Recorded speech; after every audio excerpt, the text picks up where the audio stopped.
আসসালামু আলাইকুম, কেমন আছেন সবাই? আজকে তাজা তাজা শিং মাছ আনছে আমাদের এদিকে। এখন অনেক মাছ পাওয়া যাবে কয়েকদিন পরে, এখনো পাওয়া যায় সব তাজা তাজা মাছ। শিং মাছ দিয়ে অন্যরকমভাবে একটা তরকারি রান্না করব। যারা যারা ভিডিওটা দেখতেছেন কষ্ট করে পুরাটা ভিডিও দেখেন। আর আমার বাড়িতে অনেক রকম পাখি ডাকে, তো আসলে আমি যখন ভিডিও করি পাখিগুলো জায়গা, আবার যখন ভিডিও শেষ হয় পাখির জন্য আমি ঘরে ঘুমাইতেও পারি না, এত পরিমাণ ডাকে। শিং মাছ দেখেন কি কালো কালো দেখা যায়, এগুলা খালের মাছ। এগুলা ম্যাজিক জাল আছে, বড় বড় ম্যাজিক জাল, এই ম্যাজিক জালে ধরা পড়ে এই মাছ। দেখেন কি সুন্দর কালো কালো মাছগুলা, এগুলা খাইতে অন্যরকম মজা। তো আমার বাড়িতে বেগুন আছে, কালো কালো বড় বড় বেগুন, বেগুন দিয়ে আজকে রান্না করব এই মাছ।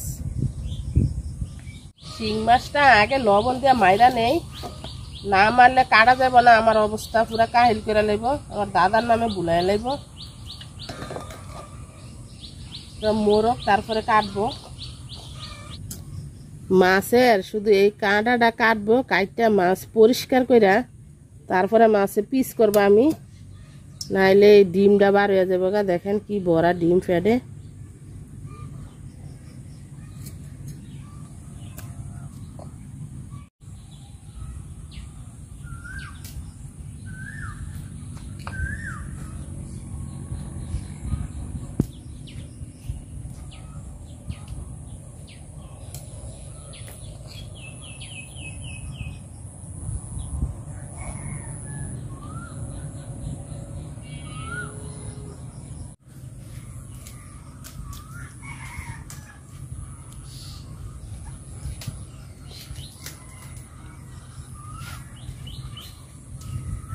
পেঁপে পাতা পাইরে নিচ্ছি মাছ পরিষ্কার করার জন্য। মাছের কাঁটাগুলো ফালাই নিচ্ছি, ছাই মাখানো আছে, তো ছাইয়ের সাথে আমি এই যে পেঁপে পাতা দিয়ে দিলাম। এখন গোসা নিব, মাছ খুব সুন্দর পরিষ্কার হয়ে যাবে।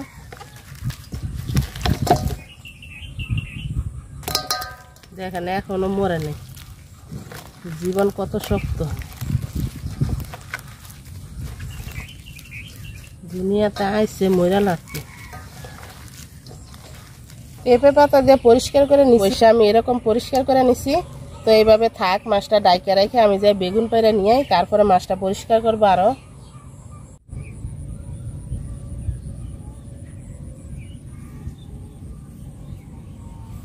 অনেকদিন পর প্রজেক্ট পারে আসলাম, আসে একদম আমার মন ভালো হয়ে গেছে।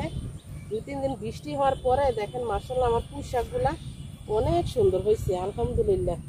বাড়িতে পুঁই শাক লাগাইছিলাম, এগুলা গরমে একদম নষ্ট হয়ে গেছিল, তো এই জন্য আবার এনে লাগাইছি। দেখেন মাশাআল্লাহ কত সুন্দর হয়েছে। আর আমার পুকুরেও পানি হয়ে গেছে অনেক, অনেক পানি কম ছিল, বৃষ্টি হওয়ার পরে আলহামদুলিল্লাহ অনেক পানি হয়েছে। তো বেগুন পাড়তেছি, দেখেন আমার অনেক বেগুন গাছ ছিল এদিক দিয়া, তারপরে ওই দিক দিয়া পোকা হয় দেখা সব বেগুন গাছ তুলে ফালাই দিছি। তো কয়েকটা রাখছি, দেখি বেগুন হয় কি না। বেগুন দেখেন এখন বৃষ্টি হইতেছে, তো এখন হয়তো ধরতে পারে, পোকা হইব না বেগুনে। এখন কত সুন্দর হয়েছে, তো দেখি আরো 2-1টা আছে কিনা, পায়রা নেই। আর একটা এই যে দেখেন ছোট ছোটই কাটতে নিব আমি, বড় হইলে যদি আবার পোকা হয়ে যায়। এদিক দিয়ে এই যে দেখেন করলা গাছ লাগাইছি, হ্যাঁ, তারপরে মরিচ গাছ লাগাইছি, পেঁপে গাছ। তো এই সাইডটা দিয়ে আমার শুধু বেগুন গাছ ছিল, বেগুন গাছ তুললে তারপরে এগুলা লাগাইছি আমি। বেগুনে শুধু পোকা হয়। আর আমার কলমি শাকগুলা দেখেন মাশাআল্লাহ কত যে সুন্দর হয়েছে, বৃষ্টি হওয়ার পরে কিন্তু এরকম হয়েছে। আগে পাতাগুলা সব পোকা খায়া ফেলাছিল। আমার ওলবুড়ি গাছটা দেখেন মাশাআল্লাহ কত যে বড় হয়েছে, আলহামদুলিল্লাহ। আমার খুব শখ ছিল একটা ওলবুড়ি গাছের, ওলবুড়ির আচার নাকি খুব মজা লাগে। তো দেখি আগামীতে আয়ে কিনা, ওলবুড়ি ধরে কিনা। গাছটা তো মাশাআল্লাহ খুবই সুন্দর হয়েছে। বেগুন ধরলে আসলে একটা গাছে যথেষ্ট। দেখেন মাশাআল্লাহ কি পরিমাণ বেগুন ধরতেছে, যে 3টা, এই যে এইখানে একটা, এই যে এইখানে একটা, আলহামদুলিল্লাহ নিচে অনেক বেগুন এই গাছে।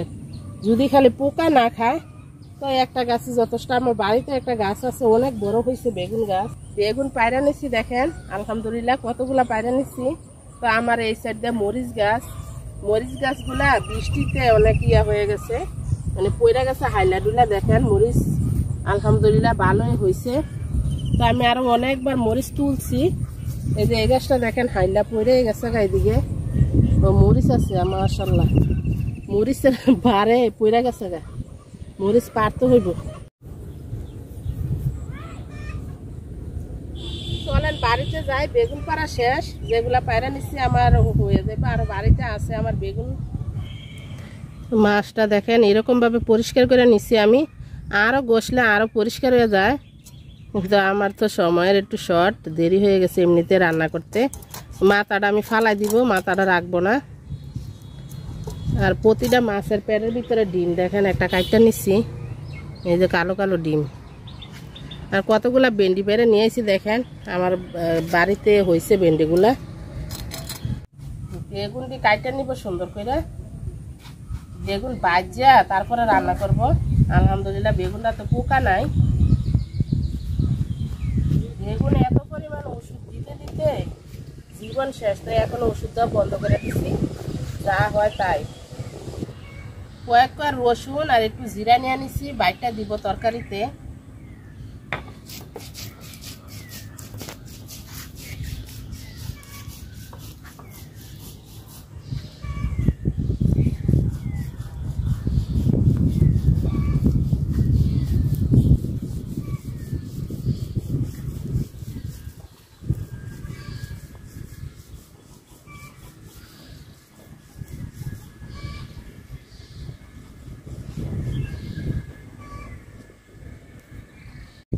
সবকিছু গুছাই নিছি, মাছ দিয়ে পরিষ্কার করে নিছি, বেগুন কাটটা নিছি, পেঁয়াজ মরিচ কাটটা নিছি, আর একটু রসুন আর জিরা বাইটা নিছি। রান্না বসাবো এখন।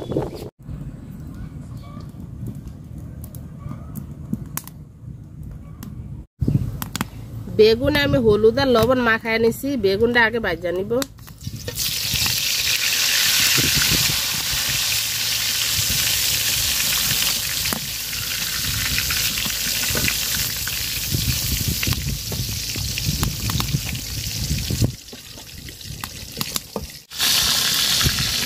বেগুনটা ভাজা নিচ্ছি, সুন্দর করে তুলে নিলাম।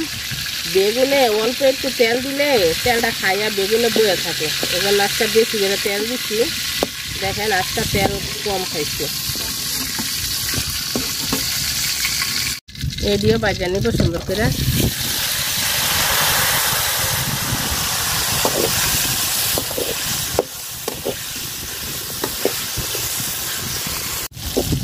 তো বেগুন এগুলো ভাজা নিচ্ছি। নিজের গাছের সবজি হইলে আসলে খাইতে অন্যরকম মজা।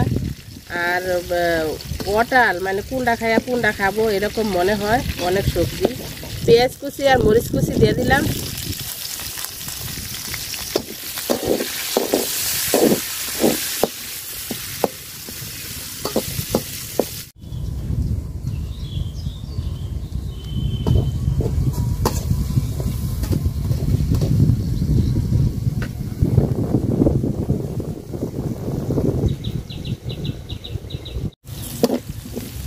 পেঁয়াজটা মরিচটা ভাজা নিচ্ছি লাল লাল করে, বাটা মশলাটা দিয়ে দিলাম।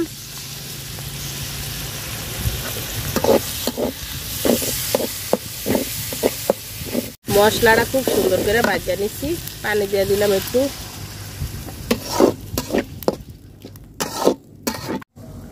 লবণ আর দিয়ে দিলাম হলুদ গুঁড়া।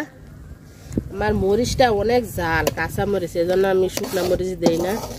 আবার অনেকে কমেন্টস করেন আপু ধনিয়ার গুঁড়া দেন না। ধনিয়ার গুঁড়া আসলে আমার ভালো লাগে না, ধনিয়ার যে গ্রানটা। মশলাটা খুব সুন্দর করে আমি কষায় নিছি। তো মাছ দিয়ে দিব, মাছ আমি বাজি না, আজকে কষায় রান্না করবো। আর মাছগুলা দেখেন কত সুন্দর লাল, দেশি মাছ কিন্তু এরকম লাল হয়, আর চাষ করার মাছ লাল হয় না। মাছটা কষায় নিব আমি।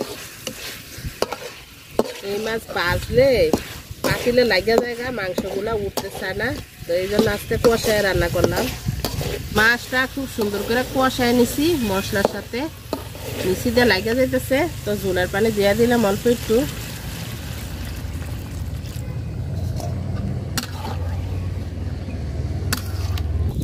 তরকারি বলক এসে গেছে, তো বেগুনগুলা দিয়ে দিলাম আমি।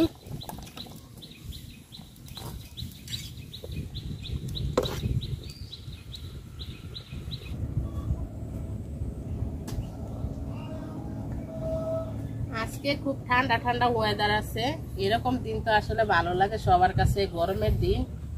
তো আমরা যে বিদেশে ছিলাম ওই দেশে কিন্তু গরমের দিনে একটু বৃষ্টি হয় না, পুরা 6 মাস প্রচুর গরম ছিল, আর 6 মাস প্রচুর শীত। শীতের দিনে বৃষ্টি হইতো, আসলে অনেক কষ্ট হইতো থাকতে। আর বাংলাদেশে তো গরমের দিনে বৃষ্টি হয়, এত ভালো লাগে বলার মতো না।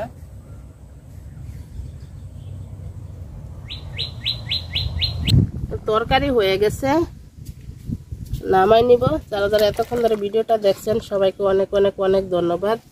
আল্লাহ হাফেজ, আসসালামু আলাইকুম। সবাই খুব ভালো থাকেন। আর ঠান্ডা হইলে ঝুলটা আরো টাইনা যাবো তরকারি।